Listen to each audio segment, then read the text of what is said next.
l'on observe, si on prend le prisme de la participation, c'est à la fois une augmentation du nombre de consultants, de cabinets conseils sur cette thématique, consultants qui interviennent pour le compte de collectivités territoriales. Et ce qu'on observe également, c'est la diversification du profil de ces consultants sur le domaine de la participation. Au début, on avait vraiment des gens qui étaient exclusivement des spécialistes, qui étaient issus de l'univers militant.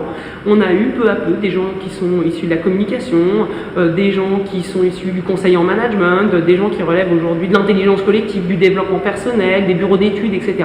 Donc on a à la fois une concurrence toujours plus importante de la part de ces acteurs, une diversification toujours plus importante de ces acteurs.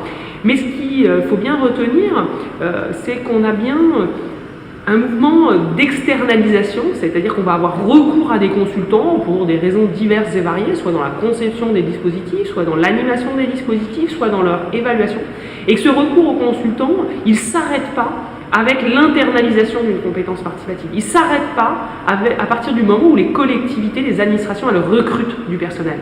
En fait, on s'aperçoit qu'il y a bien deux mouvements simultanés. Il y a recrutement de personnel dans les administrations, mais on continue à avoir recours aux consultants parce que justement, on va chercher toujours plus une expertise dans un domaine complémentaire, où on va chercher de la notoriété, où on va chercher aussi des ressources humaines complémentaires.